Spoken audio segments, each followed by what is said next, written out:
ဏဂုံဆိုတဲ့စကားလုံးကပါဠိကိုမြန်မာမှုပြုထားတာပါဠိနည်းနဲ့ပြောရင်တရဏဂမနဆိုတဲ့စကားလုံးကသွားတာတရဏဂမနတရဏဂုံကိုပုတ်ဖြတ်လိုက်ရင်တရဏအပေါင်းဂမနအဲ့တော့တရဏဆိုတာကဖရာတရားတန်ခါယရနာမြတ်၃ပါးကိုတရဏလို့သုံးတယ်၃ခုဖြစ်တဲ့အတွက်ကြောင့်တာဝန်မူလုံးတင်တိထည့်လိုက်တိတရဏ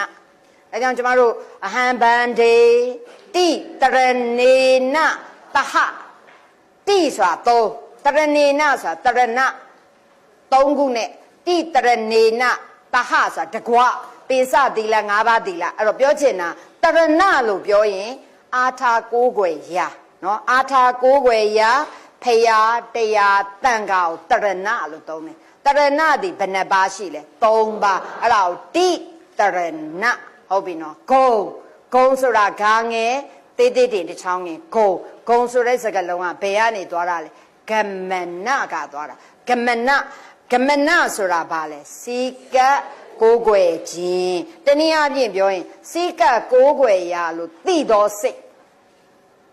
စိတ်ကကိုးကွယ်တယ်ဆိုတာဘာနဲ့ကိုးကွယ်တာလဲစိတ်နဲ့ကိုးကွယ်ရတာလေမနဆိုတာစိတ်ပဲအာထာကိုးကွယ်ရာလို့သိတော်စိတ်ကလေးကိုပဲတရဖရာတရားတန်ခါယေနာမြတ်၃ပါးအပေါ်မှာအာထာကိုးကွယ်ရာလို့သိတော်စိတ်ကလေးရှိတာကိုပဲတရဏဂုံတရဏဂမနာလို့တောင်းဒါဆိုရင်တရဏဂုံတင့်နေဆိုတာအာထာကိုးကွယ်တဲ့ဖရာတရားတန်ခါယရနာမြတ်၃ပါးအပေါ်မှာအာထာကိုးကွယ်ရာလို့သိတော်စိတ်ရှိတဲ့သူမှာတရဏဂုံတင်လို့ရတာအဲ့ဒီစိတ်မရှိတော့တဲ့သေသွားတဲ့သူတွေအလောင်းကောင်တွေကိုတရဏဂုံတင်၍ရလားအဲ့ဒါသိထားအဲကြောင့်တရဏအာထာကိုးကွယ်ရာဖြစ်သော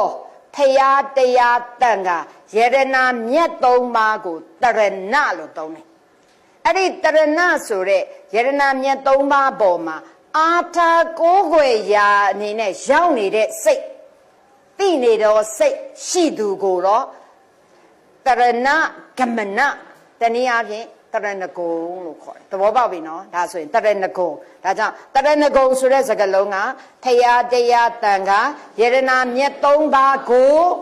အထီးကတရဏစီကတ်ကိုးကွယ်ခြင်းကဂမနာနားလည်သွားပြီနော်အဲ့ဒါဒီစိတ်နဲ့စီးကတ်တာပေါ့မဒါကြောင့်မနဆိုတဲ့စကားလုံးပါတာအဲ့တော့တရဏဂုံစောက်တီပုံပါဠိကတော့သိပြီးသားဗုဒ္ဓံ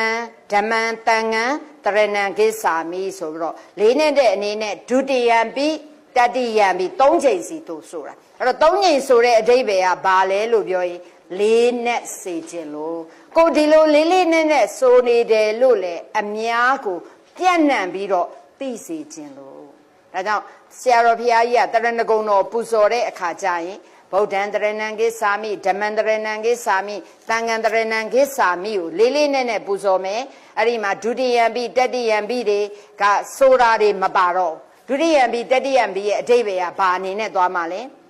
လေးနဲ့စေခြင်းလို့ဩဃာတဆိုတာရှ िख ိုးခွင့်ပြုပါလို့ပြောတာတောင်ကြော့ခွင့်ပြုပါအဲ့ဒီမှာ၃ချိန်ပါလို့ဆိုတယ်လဲပြောရင်လေးနဲ့စေခြင်းလို့သူခွင့်တောင်းနေတယ်ကြော့ဒါကြောင့်အဟံဗန္ဒေတိတရဏေနတဟလဲဒုတိယံပြီးအဟံဗန္ဒေတတိယံပြီးအဟံဗန္ဒေဆိုတာလဲပါလေလေးနဲ့စေဒါဆိုတရဏဂုံ၃ပါးကိုဗုဒ္ဓံတရဏံကိစ္ဆာမိဓမ္မံတရဏံကိစ္ဆာမိသံဃံတရဏံကိစ္ဆာမိပြီးရင်ဒုတိယံပြီးတတိယံပြီးဆိုတာလဲ